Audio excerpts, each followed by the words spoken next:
Hello, everybody, and welcome back to my lecture series on sustainability issues in energy. In this lecture, we're going to do part two of our unit on transporting hydrogen, and we're going to talk about transporting it in the liquid state, as well as different types of hydrogen carriers. So I hope you enjoy. So, liquid hydrogen transport, why should we do it? Well, we routinely transport natural gas as a liquid, so why shouldn't we be able to do that with hydrogen? Right? You can just stick it on a boat and take it across the ocean, and you're good to go. The problem is that there are important differences in the thermodynamic properties between hydrogen and natural gas, which might make you want to rethink that idea. Okay, so the way we liquefy natural gas is through a process called the Lind process. So the schematic of this process is over here, and this is the process over here in a temperature entropy plot. So we start off with our incoming gas feed. Natural gas is mostly methane, and we start with isothermal compression, so going from 1 to 2. So we do some work on the gas, and then it passes through a heat exchanger where we undergo isobaric cooling. So it's at a constant pressure and it cools down to 0.3 here, where it exits the heat exchanger. It then comes down here to an expansion valve where it undergoes isenthalpic expansion. So it goes along a line of constant enthalpy down to 0.4 here. Now we've crossed below the phase boundary. So now we're in the two-phase region. And so in this tank here, there's going to be some liquid natural gas at the bottom and then some gaseous natural gas. Saying liquid natural gas is kind of an oxymoron. But anyway, there's some gas phase at the top of that. And so the liquid phase is pulled out and the gas phase goes back through the other side of the heat exchanger where it undergoes isobaric warming back up to the initial condition where that leftover gas is mixed with some more gas coming in here. So it keeps going through this cycle until you get to the point where you've liquefied all of your natural gas. Okay, so this is what a temperature entropy diagram for methane looks like. So again, remember, this is mostly what natural gas is. So here's the phase envelope right here. And then we've got our isobars going like this, and then our lines of constant enthalpy going like that. Okay, so like I said, there's lines of constant pressure. There's our lines of constant enthalpy. And here's our saturated liquid vapor region. So let's imagine we're doing this on this plot with methane, which is our LNG proxy. So we'll start at an initial condition at normal temperature and pressure. So about 65 degrees Fahrenheit and 14.7 psi, which is 1 atmosphere. I apologize to those of you who like metric units, but this is what we're doing today. Okay, so there we are. So we're going to undergo isothermal compression. So that means we're going to go straight across. And so let's imagine we're going straight across here to 350 psi. All right. Next, we're going to undergo isobaric cooling. So that means we're going to follow this isobar down to whatever minimum temperature we get with our heat exchanger. We will then go through our expansion valve, and we're going to follow this line of constant enthalpy, which goes down, places it within the saturated liquid vapor region. And then we can extract the liquid and then do our isobaric warming back along the 1 atmosphere isobar, back up here to our initial condition, and then repeat the process. Okay, so that's all pretty straightforward, and it works. You know, you can see that the range of temperatures, we're going from 65 degrees Fahrenheit to, oh gosh, what is that? Minus 200 something degrees Fahrenheit. It's a, pretty easy to deal with range of temperatures. Okay, and so the key here is that I want you to pay attention to the shape of the lines of constant enthalpy, okay? For all pressures above 1 atmosphere, so that's along all of these red isobars, any isenthalpic expansion, so that is movement along a line of constant enthalpy to the right towards lower pressure, it always results in cooling. So you never have a situation where your line of constant enthalpy has the wrong slope, where when you do an expansion, you actually have warming, okay? So that's the key to making the Lind process work for liquefied natural gas. It's also a simple process. The energy involved in the compression and all that good stuff is about 10% of the total energy of the gas. So you don't lose that much. Okay, so let's now have a look at the temperature entropy diagram for hydrogen. Okay, here it is, actual size. So one thing you'll notice is how far below our ambient conditions our saturated liquid vapor region is, okay? Hydrogen liquefies at a much lower temperature than methane. So here's room temperature up here. This now is in Celsius, for those of you who are into that sort of thing. And the top of our two-phase region is at minus 240 degrees Celsius. And so compare that to minus 82 for methane. You can see you've got to cool this down a lot more. Okay, so that's one point. It just has to get a lot colder. The other thing I want to point out is I want to draw your attention to the lines of constant enthalpy. So remember, I said that in the case of, let's see, liquefied natural gas, these lines of constant enthalpy, they always go to a lower temperature when you're going to a lower pressure. In the case of the lines of constant enthalpy for hydrogen, that's going to be these green lines here. The red lines are the lines of constant pressure. You can see that for higher temperatures, actually those lines point the wrong way. So if you undergo isenthalpic expansion in the higher temperature region, you're actually going to result in warming, okay? And this happens above an inversion, what's called the inversion temperature.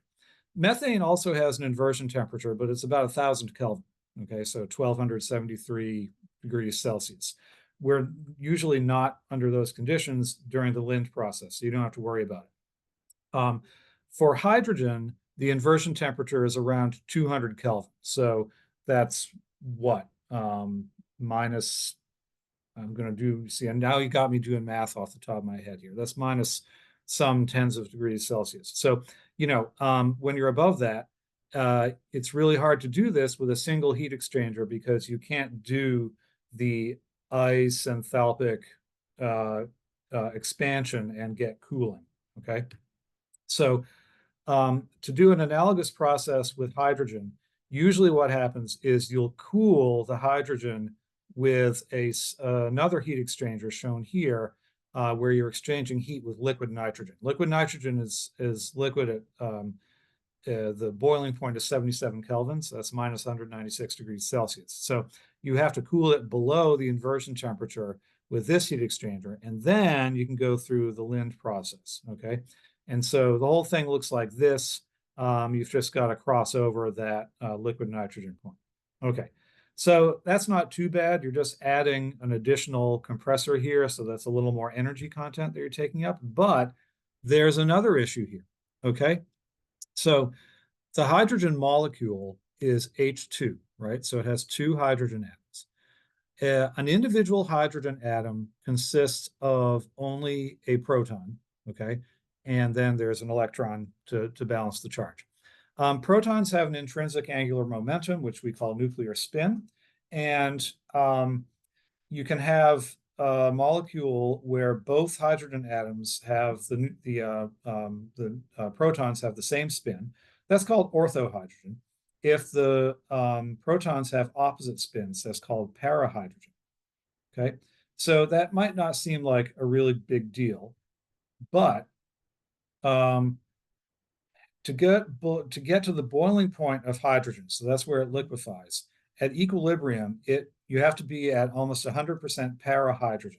And the problem is that at room temperature, hydrogen is 75% orthohydrogen. So they call this the ortho to para conversion. And you have to do this or allow this to happen to the hydrogen. So if you liquefy it from normal temperature and pressure, the conversion process will happen, but it releases heat. And over 10 days, which is maybe about how long it takes this to happen, this can result in loss of about 50% of your hydrogen just due to evaporation. Okay. Now you can speed this up using a catalyst that consists of some kind of a paramagnetic material, like titanium oxide, iron oxide, activated charcoal, that sort of thing. There's a whole bunch of other different catalysts you can use here. And so then you'd have to deal with the heat that's released by the conversion.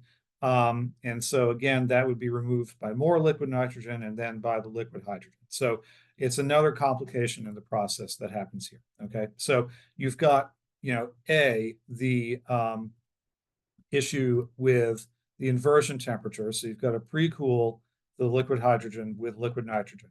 And then you've got to do the ortho to para conversion, absorb more of the heat, and it just takes a long time, and you can lose a lot of the hydrogen through evaporation.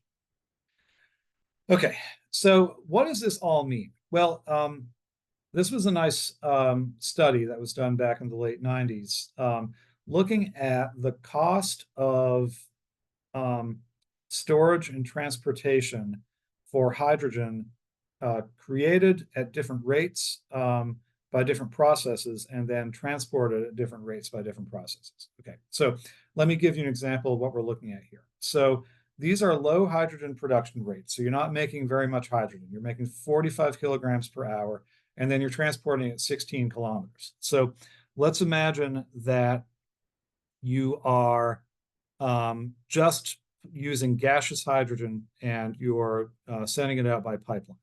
Okay, the combined cost of transportation and storage for that is just over $1. In a different scenario, let's imagine that you are storing your hydrogen as liquid hydrogen and then also transporting it by truck as liquid hydrogen.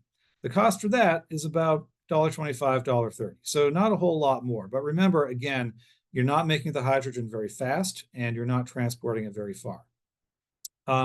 Let's imagine a situation where you're still not making the hydrogen fast, but you're transporting it 800 kilometers. Okay. In that case, pipeline transport is $60 per kilogram if you're just transporting gaseous pipeline. And again, remember that's because of leaks and corrosion and that sort of thing. It's a lot cheaper for long distance transportation at low production rates to do liquid hydrogen storage and then transportation either by rail or by truck. Now, again, if you look at that cost, the y-axes on these plots are different. And again, it's comparable, the rail and truck cost is comparable to what it is for short distances. Probably what you want to do if you're just going short distances is going to be compressed gas.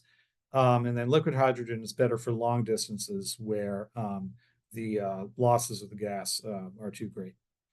Okay, now if you're making the hydrogen a lot faster, so this is 4,500 kilograms per hour. Now, for one thing, you can see that the costs overall go down. So the y-axis here for 16-kilometer transport only goes up to $1. And in this case, your pipeline transportation is going to be the absolute cheapest option. If you're doing liquid hydrogen storage and liquid hydrogen by truck, again, that's smaller. It's less than $1 per kilogram. Over here for long distance transport, same thing, pipeline actually works okay for this because you're producing it so fast that the losses over the pipeline are much smaller than in the course of a slow transportation. And then liquid hydrogen storage by truck is still less than $1 per pound. And you can do either pipeline or liquid hydrogen for long distances. So a lot of this depends on the economics of how you're trying to move this stuff around and how you're storing it. So rather than go through all this rigmarole to liquefy hydrogen and then reconvert it back to gas at the other end, why don't we turn it into an easier to transport form like ammonia, metal hydrides, or these things called liquid organic hydrogen carriers? So let's look at these in detail. So ammonia is NH4. And it liquefies at minus 33 degrees Celsius. Okay, so that's a lot warmer than liquid hydrogen transportation. And it actually contains 1.7 times more hydrogen per unit volume than liquefied H2. And so, oh, I see I have a mistake there. It should be NH3. I'm sorry. This would be the ammonium ion. Um, anyway, this is the correct one down here. You make hydrogen through the well-known Haber-Bosch process where you combine hydrogen, excuse me, make ammonia, combine hydrogen with nitrogen, and it makes gaseous NH3, which then you can cool down. Okay, it does require a catalyst because nitrogen is very stable and it's hard to break it apart. And so the way it works is that the nitrogen gets onto the catalyst surface where it gets broken apart, and then the hydrogen does the same thing.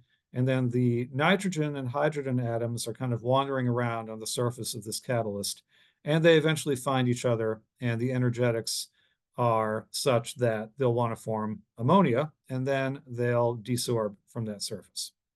Okay, these catalysts are usually iron-based, and they are done at high pressure, so it's over 100 atmospheres and between 400 and 500 degrees Celsius. Okay, so there's some energy input that you're going to need to make ammonia here.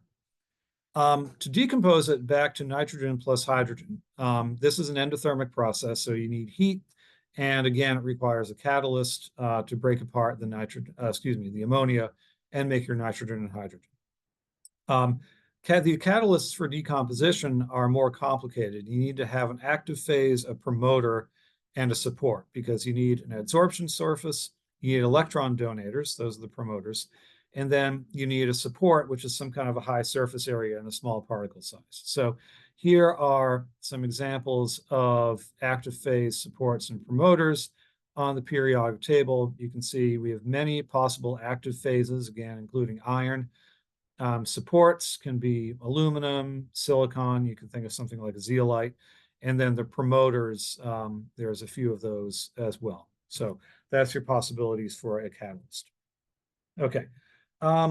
The problems with ammonia is that it's flammable and it's extremely toxic. It's immediately fatal above 1% volume concentration in air. So, you don't want to mess around with this stuff. Also, there's a lot of energy loss in the conversion and reconversion process. I've read figures up to about 40% of the energy content. So, maybe there's a better way of doing this. Metal hydrides are another chemical compound where hydrogen binds to another atom to form a stable molecule. And these are called metal hydrides. And so the ones that are often looked at are, magnesium, lithium, aluminum, sodium, boron, titanium. So that's, these different ways of transporting it as a metal hydride. So the binding process is exothermic, so it releases heat. And then breaking them apart, again, is endothermic, so you have to provide heat. There is a diagram that looks like this, where depending on the pressure that you do the conversion at, most of the binding with the metal is going to occur in this region called a plateau region. So you want to get a metal that has a lower pressure plateau region. You really need to crank up the pressure for that last 10%. And then you discharge at higher pressure and higher temperature because that's what is required. So you want to look at what's the pressure and temperature on this plateau region. So here are plateau regions for different metal hydrides. And you can see that they range from pressures so that's about an atmosphere there, from 1 atmosphere to about 100 atmospheres. And the temperatures can be everything from about 500 degrees Celsius down to room temperature. So titanium iron, for example, or lanthanum nickel, work well at relatively low temperatures and ambient pressures. Although some of these metals are a little harder to come by. Okay, and so the way it works is that it's going to be a similar process to removing CO2 from a flue gas. You'll have a fixed bed or a fluidized bed reactor. The nice thing about this is that the gas stream doesn't need to be pure because the metal hydrides selectively bind with hydrogen. So this is actually a way of purifying the stream yourself.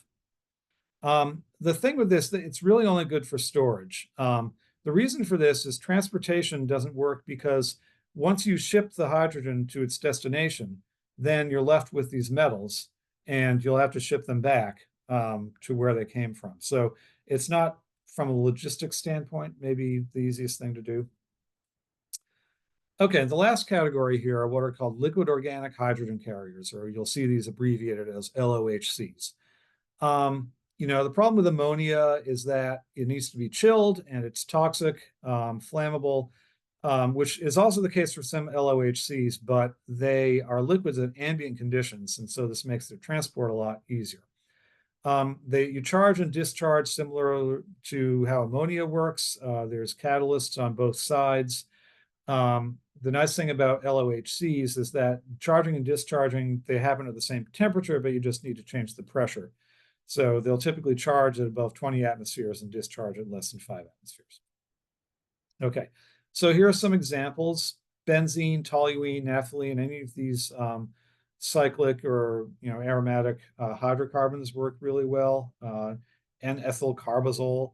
The thing here is that the catalysts, a lot of them use these what are called PGMs. So these are platinum group metals. These are quite expensive, and can be hard to come by. So you need to be careful about how that works. Okay. LOHCs have some similar drawbacks to the other hydrogen carriers. As in the case of metal hydrides, you are going to need to ship them back from their destination after you've removed the hydrogen.